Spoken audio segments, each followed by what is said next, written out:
Hello friend. Whenever a Windows user switches to GNU Linux, the question that always comes to their mind is how do I install software on Linux like I am used to doing on Windows? Because even though there are better ways to install programs on GNU Linux, Windows users are much more accustomed to visiting a website, downloading a .exe file and double-clicking it to install. Now, if you are having the same question, then the good news is that you can do the same on Linux as well.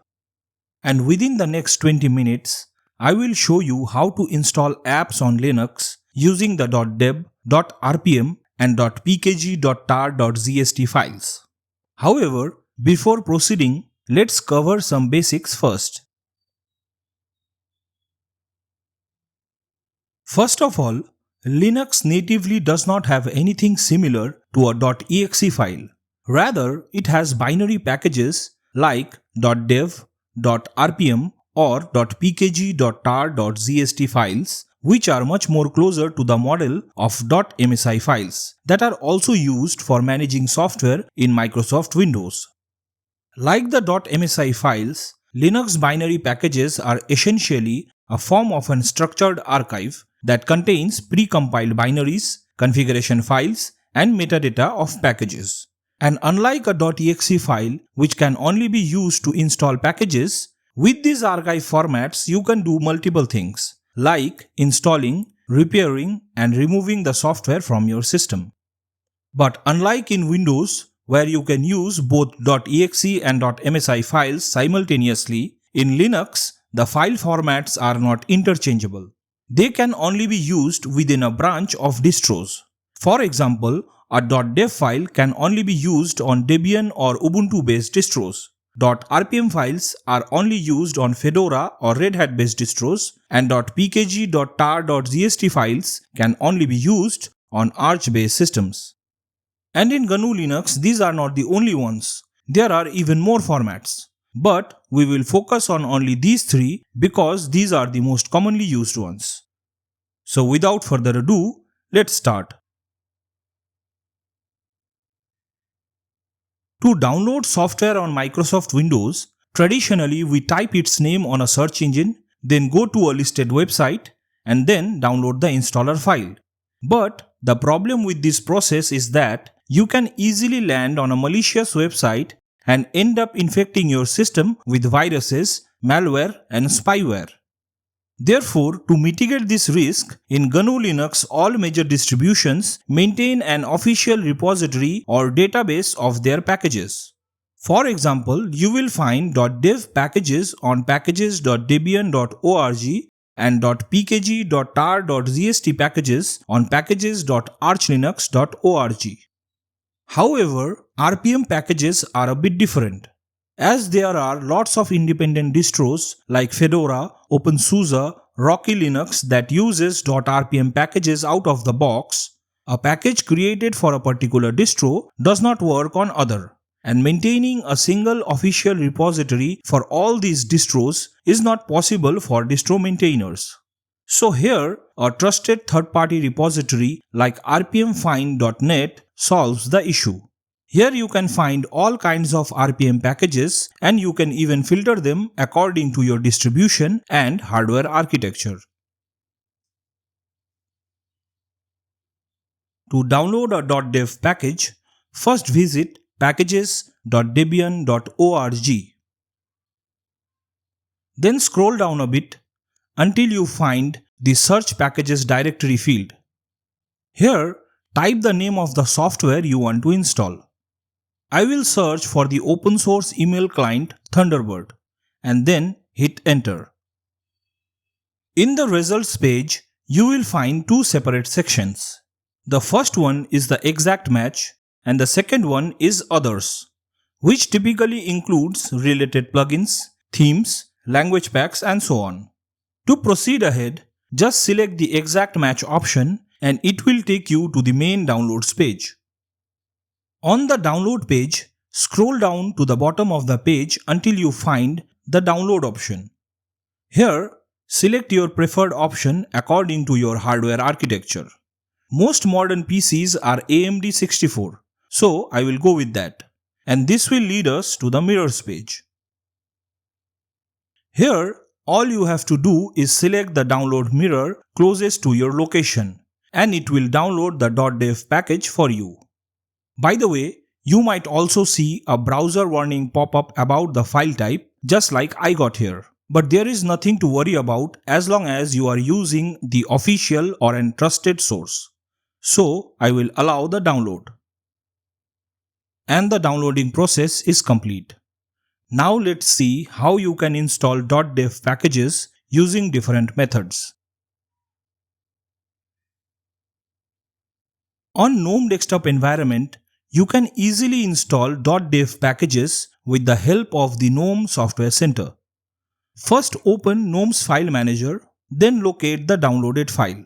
Usually it will be in the downloads directory, and then double-click the .dev file. Then click install. Now the software manager will ask for your password, so enter it and wait for the app to get installed. And it is done. When the installation is completed, you can search for the newly installed app in the application menu, and there is Thunderbird.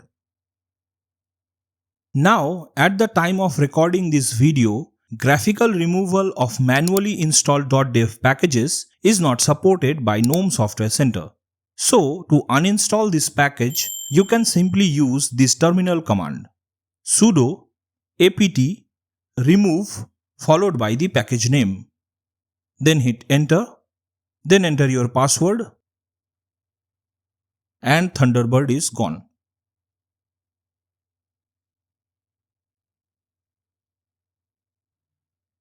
Now, if you are using the KDE Desktop Environment, then in that case, your software management experience will be much more pleasant, because KDE supports both graphical installation and removal of .dev packages using the KDE Discover Software Center.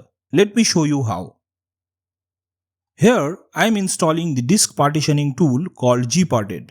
At first, double-click the .dev file and wait until the Software Center checks for the required dependencies. And then click install. Then enter your password, and the installation is complete. And here we have gparted. Now you can see that there are two options on the top. From here you can either launch the app or remove it if you want. And to remove or uninstall the software later, all you have to do is double-click the .dev file again. Then click remove. Then reconfirm by selecting proceed. Enter your password when prompted, and the app will be uninstalled within seconds.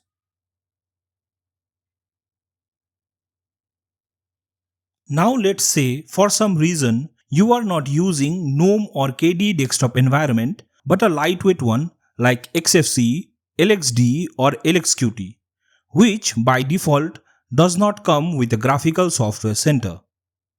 In that scenario, you can install a graphical installer called GDEBI in your system. GDEBI was specifically created to manage .dev packages, and you can use it on any Debian or Ubuntu based distribution. To install GDEBI, use the following terminal command: sudo apt install GDEBI. Then enter your password and then press Y to continue.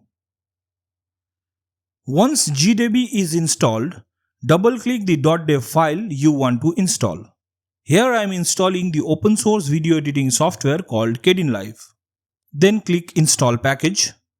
Next, authenticate by entering your password and wait for the app to get installed. And it is done. And here we have Kdenlive installed. Now to uninstall the software, again double-click the .dev file, but this time you have to click the Remove Package button. The software manager will again ask for your password, so enter it and the app will be uninstalled from your system.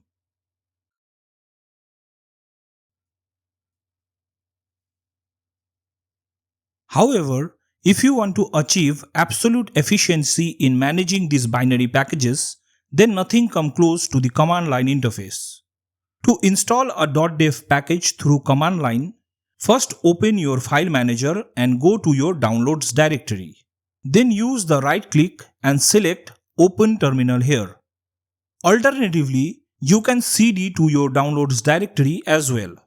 Then use this terminal command to install the .deb file. Sudo apt install // followed by the package name. Here I am installing the open source image editor called GIMP. But keep one thing in mind, the package name has to match the name of the downloaded package file exactly, along with its extension. Otherwise, the app won't be installed. So to be safe, you can copy the package name and paste it after the /.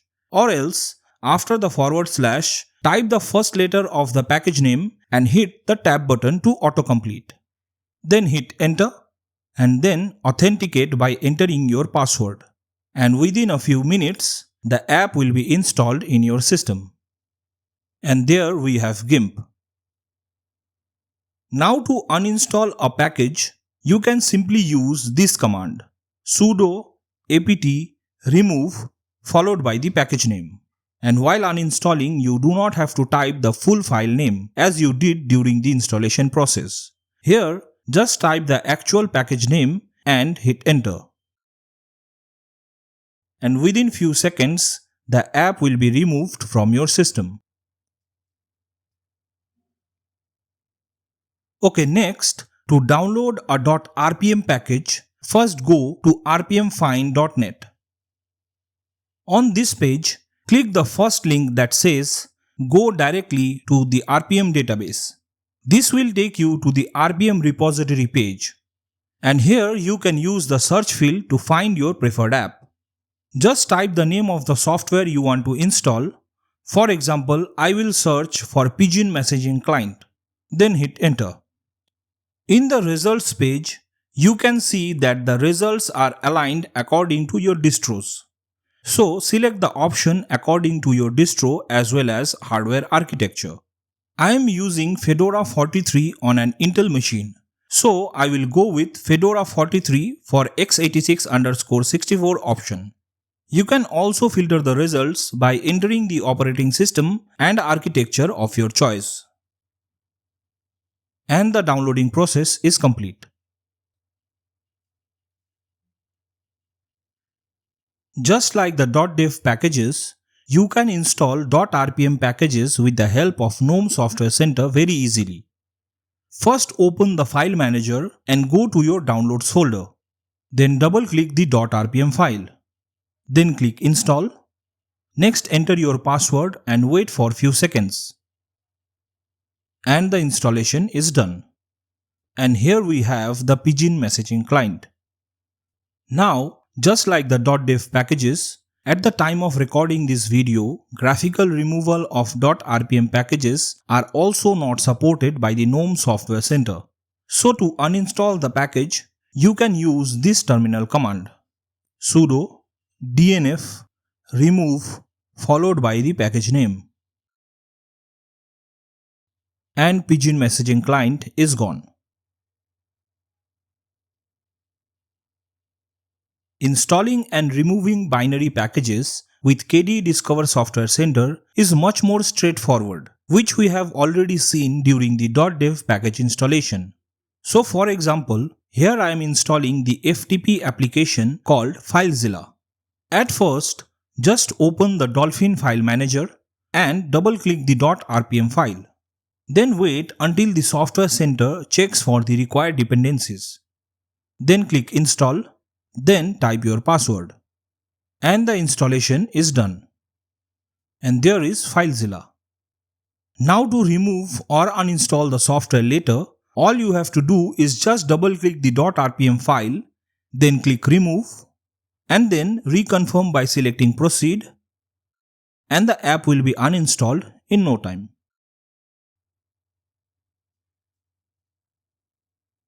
Now let's talk about the standalone installer.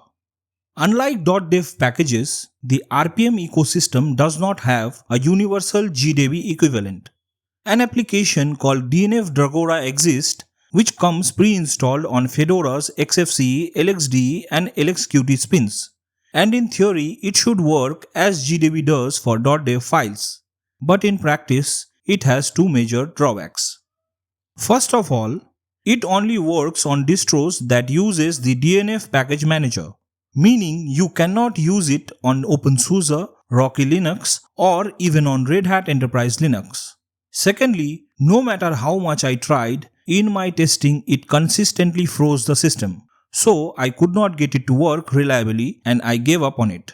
But if you get any success, please let me know how you did it. I will be more than happy to add it in my next video with proper credits. Therefore, the comment section is all yours.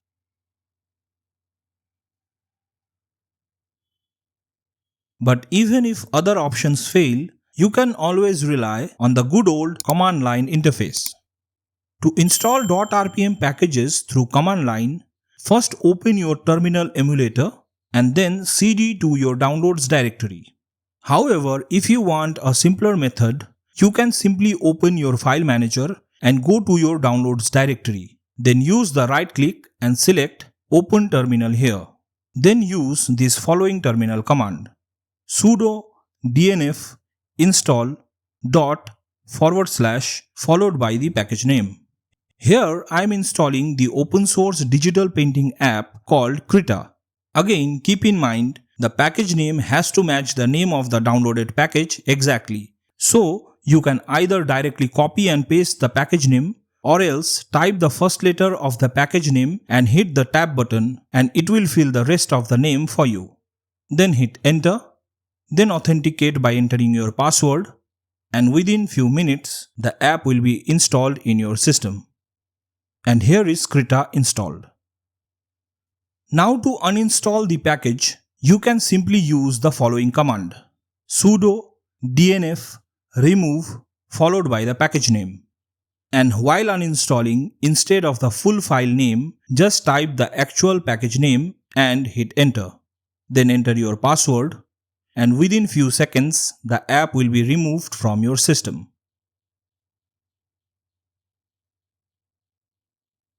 Finally, to download the .pkg.TAR.ZST packages, first open the Arch Linux package database by visiting packages.archlinux.org. Here on the top, type the name of the software you want to install in the empty search or keyword field. I will search for GNEIDE in this demonstration and then hit enter. In the results page, you will find two separate sections just like we had during the downloading of Debian packages. The first block is the exact match, and below that we have matching packages, which generally includes related plugins, themes, language packs and so on. To proceed ahead, just select the exact match option and it will take you to the main downloads page. Here in the downloads page, go to the package action section on the top right hand corner and then click on the last option, which is download from mirror. And this will download the .pkg.TAR.ZST packages for you. Okay, long story short, as far as I know, Arch Linux does not support binary package installation via Graphical Software Center. And this is applicable over not only on Arch Linux, but all popular Arch-based distros like Garuda Linux, EndeavourOS, or currently the most popular Linux distro, Cachy OS as well. This means you cannot install a .pkg.tar.gst file just by double-clicking it.